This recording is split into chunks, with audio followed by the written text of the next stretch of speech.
ನಮಸ್ಕಾರ ಸ್ನೇಹಿತರೆ, ಇತ್ತೀಚಿನ ದಿನಗಳಲ್ಲಿ cyber crime is rampant very much. Cyber ಕ್ರಿಮಿನಲ್ಗಳಲ್ಲಿ ನಮ್ಮ ಮೊಬೈಲ್ ನಂಬರ್ ಹೇಗೆ ಸಿಗುತ್ತೆ? ನೀವು ಯಾವುದೋ ರೀತಿಯಾಗಿರ್ತಕ್ಕಂಥ ಒಂದು ಬಟ್ಟೆ ಖರೀದಿ ಮಾಡಿರ್ತೀರಾ, ಮೆಡಿಸಿನ್ ಖರೀದಿ ಮಾಡಿರ್ತೀರಾ, ಯಾವುದೋ ಒಂದು ಕಡೆ ಟ್ರಾವೆಲ್ ಮಾಡಿರ್ತೀರಾ, ನೀವು ಫೇಸ್ಬುಕ್ಕು, ಇನ್ಸ್ಟಾಗ್ರಾಮ್, ಸೋಷಿಯಲ್ ಮೀಡಿಯಾಗಳನ್ನು ಓಪನ್ ಮಾಡಿದ ತಕ್ಷಣ ನಿಮ್ಗೆ ಏನು ಕಾಣಿಸುತ್ತೆ ಅಂದರೆ ಅದೇ ನಿಮ್ಮ ಪ್ರಿಫರೆನ್ಸಸ್ ಬರುತ್ತೆ.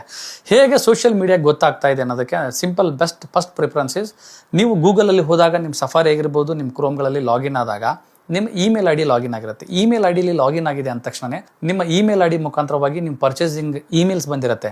ಹಾಗೂ ನಿಮ್ಮ ಗೂಗಲ್ ಮುಖಾಂತರವಾಗಿ ಗೂಗಲ್ ಕಾಂಟ್ಯಾಕ್ಟ್ಸ್ ಕೂಡ ಸೇವ್ ಆಗಿರುತ್ತೆ.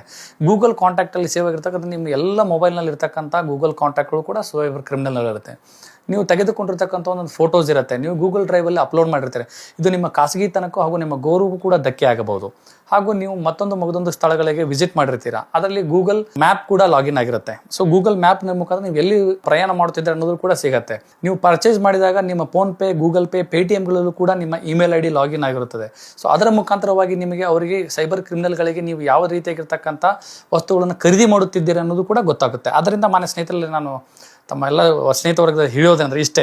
ಸೊ ಯಾವುದೇ ಕಾರಣಕ್ಕೂ ಕೂಡ ನಿಮ್ಮ ಮೊಬೈಲ್ ನಂಬರ್ನ ಶಾಪಿಂಗ್ ಮಾಲ್ಗಳಲ್ಲಿ ಹೋದಾಗ ನೀವು ಮೊಬೈಲ್ ನಂಬರ್ಗಳನ್ನು ಕೊಡಬೇಡಿ.